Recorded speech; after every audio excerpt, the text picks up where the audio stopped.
2026 football বিশ্বকাপের match বাংলাদেশে সরাসরি দেখা যাবে কিনা তা নিয়ে দীর্ঘদিন ধরেই উদ্বেগে ছিলেন দেশের ফুটবল প্রেমীরা।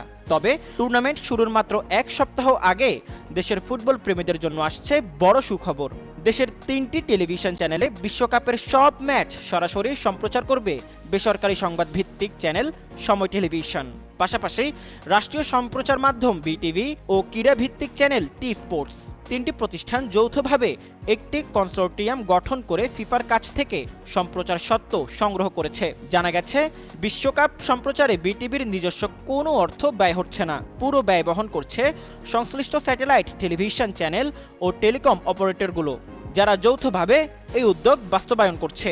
এর আগে সিঙ্গাপুর ভিত্তিক প্রতিষ্ঠান স্প্রিং বক প্রাইভেট লিমিটেড বাংলাদেশের জন্য বিশ্বকাপের সম্প্রচার অধিকার কিনেছিল।